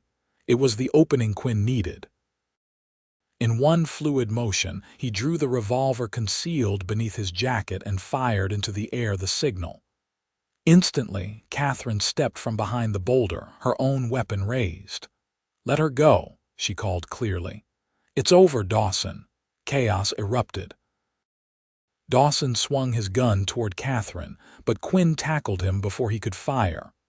Dawson's son, still holding Emma, backed toward the shack door, using the child as a shield. "Stop right there, lady," he shouted to Katherine, "or the girl gets hurt." Katherine held her ground, the revolver steady in her hands. "Look around you," she said calmly. "You're surrounded." It was a bluff. She couldn't see the sheriff or his men yet, but it worked. The young man's eyes darted nervously around the clearing, giving Emma another chance to break free. The little girl stomped hard on his foot, then ran toward Katherine as Quinn had taught her to do if ever in danger. Katherine caught her with one arm, keeping her weapon trained on Dawson's son. "Are you all right, sweetheart?" she asked, not taking her eyes off the man. "Yes," Emma whimpered, clinging to her skirts, "but they hurt Mr. Joel." At that moment, multiple figures emerged from the darkness, the sheriff and his posse, rifles raised. "Drop your weapons," the sheriff bellowed. "You're under arrest, Dawson." On the ground, Quinn had overpowered the elder Dawson, pinning him with a knee to his chest. The white-haired rancher's face was contorted with rage. "This isn't over, Ryder," he spat. "Yes, it is," Quinn replied coldly, hauling the man to his feet as the sheriff approached. "You threatened my family. That was your last mistake." With the Dawsons securely in custody, they found Joel and Mrs. Pierce bound and gagged in the shack's back room. Joel had been beaten, his face bruised and one arm possibly broken, but Mrs. Pierce was unharmed apart from rope burns on her wrists. "They came fast," Joel explained as Quinn helped him onto a horse. "6 of them. We didn't have a chance to fight back, not with Emma there." "You did right," Quinn assured him. "Protecting Emma was the priority."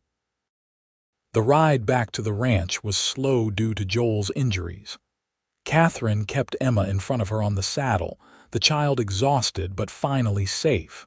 When they reached the house, Mrs. Pierce took charge of putting Emma to bed, while Quinn helped Joel to the bunkhouse, where one of the hands with medical experience could tend to his injuries. Later, after the sheriff had departed with his prisoners and the other ranchers had headed home, Quinn and Katherine sat together on the porch, physically and emotionally drained. "It's really over," Katherine said softly, leaning against Quinn's shoulder. "Dawson will go to prison for kidnapping and attempted murder. And we're all safe," Quinn added, his arm tightening around her. "Thanks to you, to us," Katherine corrected. "We did it together." Quinn turned to look at her, his expression solemn in the moonlight. "I meant what I said earlier. I don't want to wait any longer to be married. Life's too precious, too uncertain." "Tomorrow, then," Katherine agreed, "as soon as we collect James from town." "Tomorrow," Quinn echoed, bending to kiss her softly, "and then the rest of our lives." The wedding took place the following afternoon in the small church in Victor. After retrieving James from town and explaining the previous night's events, Quinn had spoken with Reverend Holbrook, who agreed to perform the ceremony on short notice. Word spread quickly through the town, and despite the lack of formal invitations, the church was filled with well-wishers. Katherine wore the ivory silk dress Mrs. Gardner had been making for the originally planned wedding. It wasn't quite finished, some of the lace trim was missing, and the hem had been hastily adjusted, but Katherine didn't care. As she walked down the aisle toward Quinn, who waited with James and Emma beside him, she had never felt more beautiful or more certain of anything in her life. The ceremony was simple but meaningful. Quinn had somehow procured a gold band to match the pearl engagement ring, and his hands were steady as he slipped it onto Katherine's finger. When Reverend Holbrook pronounced them husband and wife, Quinn gathered her into his arms for a kiss that drew cheers and a few good-natured whistles from the congregation. "Mrs. Ryder," he murmured against her lips. "Finally." "Finally," she agreed, smiling up at him. A small reception followed at the boarding house, where Widow Simmons had prepared a wedding dinner on short notice. The children stayed close to Katherine and Quinn throughout, as if reassuring themselves that their family was now officially complete and permanent. That evening, as they drove back to the ranch, their home, Katherine reflected on the extraordinary journey that had brought her to this moment. 6 months ago, she had stepped off a stagecoach, rejected by a man who found her too tall, too different. Now she sat beside her husband, with 2 children they both adored, heading toward a future filled with promise. "What are you thinking?" Quinn asked, noticing her thoughtful expression. Katherine smiled, taking his hand. "I was thinking about Harold Fleming, actually." Quinn raised an eyebrow. "Should I be concerned that you're thinking about another man on our wedding night?" she laughed, the sound bright in the crisp autumn air. "Hardly. I was thinking how grateful I am that he rejected me, how his smallness of mind led me to you." Quinn squeezed her hand. "His loss, my eternal gain." He glanced back at the children who had fallen asleep in the back of the wagon. "All our gain." As the ranch came into view, bathed in the golden light of sunset, Katherine felt a profound sense of homecoming. This place, these people, they were hers now as she was theirs. Whatever challenges the future might hold, they would face them together, as a family bound by choice and love. "You know," Quinn said as they approached the house, "I never told you why I hired you that first day." "Because I was desperate for employment," Katherine suggested teasingly. Quinn shook his head, a smile playing at his lips. "Because when you stood up straight and looked Fleming's rejection in the eye without breaking, I thought, now there's a woman who could stand beside me through anything.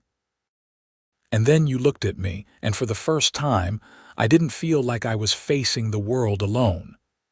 "You're not alone anymore," Katherine said softly. "None of us are." As Quinn drew the wagon to a halt in front of their home, he turned to her with an expression of such tenderness it made her heart ache. "You know what I told Fleming that day when he rejected you? I said, 'You're just the right height for me.' I meant it then as a defense of you." I had no idea how true those words would become. Katherine leaned forward, brushing her lips against his. "The perfect height for you to kiss me," she murmured. Quinn smiled against her mouth. "Among other advantages." Together, they carried the sleeping children inside, tucking them into their beds with gentle kisses. Then, hand in hand, they walked to their own bedroom, the beginning of their life together as husband and wife, as parents, as partners in all things. In the years that followed, the Ryder ranch prospered. Quinn and Katherine added 2 children of their own to their family, a son, Michael, born a year after their wedding, and a daughter, Sarah, who arrived 2 years later. James grew into a thoughtful young man who eventually attended university in Denver before returning to help run the ranch. Emma, blossoming under Katherine's guidance, developed a talent for drawing and painting, capturing the beauty of the Montana landscape on canvas. The scandal of Elias Dawson's arrest and conviction faded with time, becoming just another piece of local history. His sons sold their father's ranch and moved west to Oregon, leaving the past behind. Quinn purchased some of the former Dawson land, expanding the Ryder Ranch into one of the most successful operations in the territory.